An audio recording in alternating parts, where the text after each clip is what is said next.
Hoje eu vou falar sobre o pacto antinupcial. Este vídeo é para você que com amor e carinho está planejando o seu casamento. Você já conversou com o seu noivo ou a sua noiva sobre o regime de bens que irão eleger? Já pensaram na possibilidade de fazer um pacto antinupcial com as regras de convivência entre vocês? Não? Vou te contar as vantagens e o procedimento de um pacto antinupcial. Normalmente, as pessoas entendem que pacto antinupcial presta apenas para estabelecer regime de bens.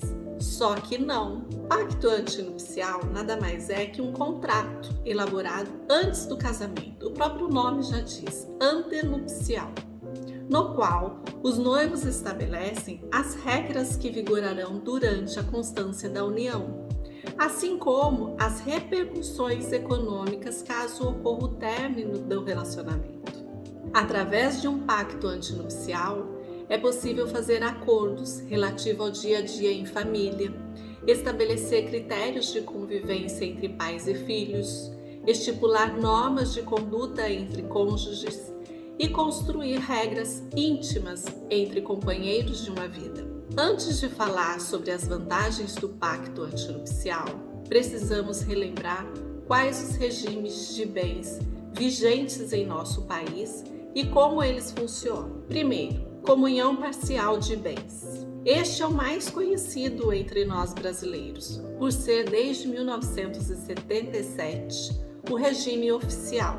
É o modelo aplicado automaticamente quando as partes não escolhem um regime ou não celebram um pacto antinupcial. Neste regime, o patrimônio que cada nubente possuía antes do casamento continuará sendo apenas seu. As propriedades recebidas por herança e doação também não serão partilhadas. Em contrapartida, o que for adquirido a partir do casamento, ou seja, o que for adquirido pelo casal ou por uma das partes, na constância do casamento, pertencerá igualitariamente ao casal, na proporção de 50%. Comunhão universal de bens. Neste, todos os bens pertencentes às partes passam a pertencer igualmente ao casal, na proporção de 50% para cada um, independentemente do momento em que foram adquiridos, se antes ou depois da união. Neste caso, os noivos precisam solicitar expressamente que este regime seja aplicado ao seu casamento, através da escritura de pacto antinupcial. Agora, o regime da separação total de bens. Aqui, cada um se mantém com suas propriedades, sejam elas constituídas antes ou depois do casamento. Não há comunicação de bens. Este regime ele é obrigatório em 3 hipóteses. Primeira, quando um dos cônjuges for maior que 70 anos. Segunda hipótese, quando um dos cônjuges depender de autorização judicial para formalizar a união. Exemplo, menor de idade. Terceiro, com inobservância das causas suspensivas da celebração do casamento. Eu vou dar 2 exemplos dessas causas suspensivas da celebração do casamento. Uma pessoa que acabou de ficar viúva e teve um filho com o falecido. Enquanto não for feita a partilha de inventário, o viúvo precisa casar no regime da separação total de bens. Segundo exemplo, o divorciado. Enquanto não houver sido homologado ou decidida a partilha dos bens do casal, se faz necessário o regime da separação total de bens. Isso para evitar uma mistura de patrimônio. Agora, o regime da participação final nos aquestos.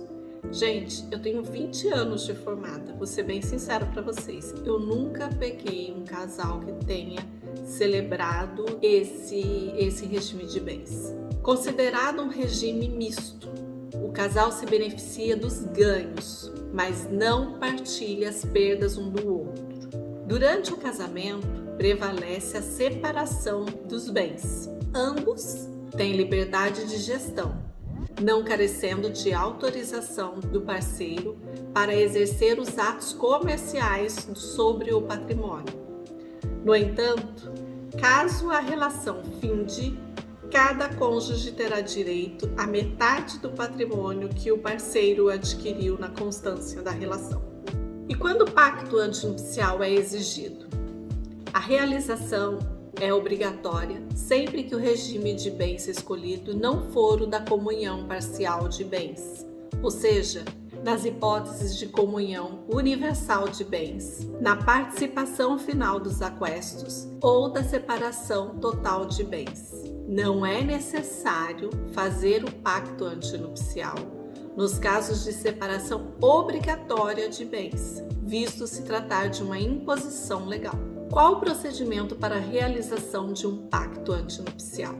O pacto é por nós advogados minutado, juntamente com os noivos. Em seguida, após redigido o contrato e realizado o registro no cartório de notas, no livro especificado em lei, a escritura pública deverá ser levada ao processo de habilitação, no cartório de registro civil, onde será celebrado o casamento.